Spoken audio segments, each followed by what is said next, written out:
안녕하세요. 법률사무소 기린의 최은영 변호사입니다. 여러분, 요즘 전세 사기에 대한 피해가 너무나 커지면서 2023년 4월 27일에 국토교통부에서 전세 사기 피해자분들을 위한 주거안정 대책을 내놓았어요. 정말로 우리한테 실효성이 있는 것인지, 이 대책에 따라서 우리가 좀 구제를 받으려면 어떻게 해야 되는지까지 오늘 제가 간단하고 쉽게 설명드려 볼게요. 우선적으로 국토교통부에서는 세 가지 방안을 이야기하고 있거든요. 그런데 이 세 가지 방안을 적용을 받으려면 기본적으로 임차인은 대항력과 확정일자를 갖추어야 된다라고 말을 하고 있어요. 집에 실질적으로 거주하여야 하고 전입신고를 그리고 확정일자 받아두셔야 된다라는 거 먼저 한번 체크해 보시고요.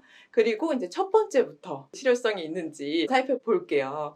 이 집이 경매에 넘어갔을 때 우리가 우선적으로 이 경매를 낙찰받을 수 있게끔 해주겠다라는 방안이에요. 낙찰금을 어떻게 결정하게 되냐면요. 경매 절차에서 가장 높은 금액으로 입찰에 참여한, 즉 투자를 한 사람의 금액을 그대로 적용을 해서 우리 임차인이 제가 우선 매수하겠습니다 라고 신청을 하면 그 금액으로 임차인이 살 수 있게끔 먼저 권리를 주겠다는 거예요. 입찰에 참가해서 제일 높은 금액을 썼던 사람은 원래는 낙찰자가 돼야 되잖아요. 그 사람은 임차인 다음으로 차순위 권리자가 된다라고 지금 얘기하고 있어요. 우리는 전세 보증금을 못 받은 상태에서 집이 경매에 넘어가면 그 경매 절차에 참여해서 내 돈을 들여서 경락을 받아야만 하는 상황에 놓이게 되는 거죠. 보증금도 지금 못 받은 상태에서 이 경매 대금이 어디 있나요? 이런 생각들을 많이 하시잖아요. 그래서 정부에서는 임차인이 낙찰을 받으면 대출을 해주겠다.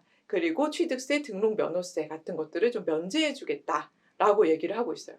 근데 사실은 실질적으로 너무나 어려운 얘기죠. 6억짜리 집에서 보증금 5억 원을 내고 살고 있었는데 고스란히 못 받게 생겼어요. 이 집이 경매에 넘어가서 낮은 금액으로 입찰이 돼서 3억 원에 만약에 살 수 있다라고 한다면 5억 원을 못 받은 상태에서 3억 원을 또 더 대출을 받아서 이 집을 낙찰 받아야 되는 상황인 거거든요. 정말로 여력이 있는 임차인분들은 실효성이 있으시겠지만 지금 당장에 전세 보증금에 대한 대출 이자를 내는 것도 버거운 상황이다라고 할 때는 지금 이 방안 좀 활용하기가 어렵지 않나라는 상황이에요. 두 번째는 바로 지금 우리가 대출을 받은 임대차 보증금에 대해서 은행에서 갚으세요. 임대 기간이 다 됐네요. 라고 청구가 왔을 때 10년 동안 분할 상환을 할 수 있게끔 해주겠다.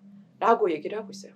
이거는 좀 굉장히 유용하죠. 당장에 죽어도 불안정한 상황에서 대출금을 어디 가서 상환을 할 수가 있겠어요. 보증금을 돌려받아야 상환할 수 있는 돈이었잖아요. 그래서 대출금을 10년 동안 나누어서 갚을 수 있게 해주겠다라는 거는 우리가 정말 박수치면서 환영할 수 있는 대책이 아닌가라는 생각이 들고요. 마지막으로 세 번째 방안은 뭐냐? 과도하게 대출을 받아서 이 집을 매수하기가 정말 쉽지 않은 상황이기 때문에 LH가 지금 임차인분들께서 살고 있는 이 집을 매수를 해서 20년 동안 공공임대의 방식으로 살 수 있게 해주겠다. 라는 내용이에요. 그런데 공짜로 살 수 있는 건 아니고요. 시세에 비해서 30에서 50% 정도에 해당하는 월세를 내면서 공공임대로 최대 20년까지 살 수 있게 해주겠다라는 거거든요. 그러면 이런 의문이 있으시죠?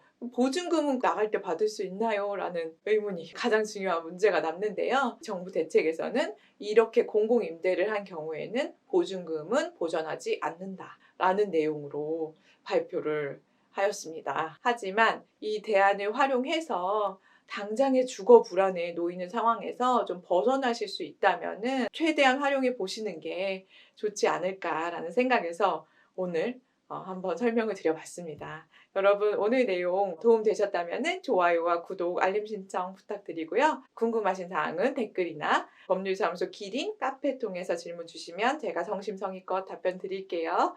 네, 그럼 저는 다음 시간에 더욱 유익한 영상으로 돌아오도록 하겠습니다. 감사합니다.